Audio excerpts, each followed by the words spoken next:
Hello, good morning. Nandito na naman tayo sa ating treasure hunt. Ito yung pamigay natin ngayon, ang SB19 na keychain.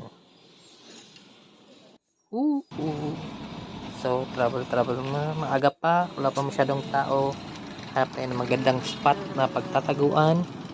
Andito tayo ngayon sa may plaza ng Hamtik Antique. So, konti pa yung tao.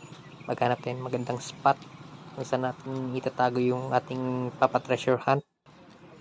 So, ito sila Shining, shimmering, splendid. Cheers. Okay. So, yung una, dito ko itatago. Ito yung clue. Tingnan nyo yung clue kung nasaan ito. Yan siya. Ta-da-da-dan.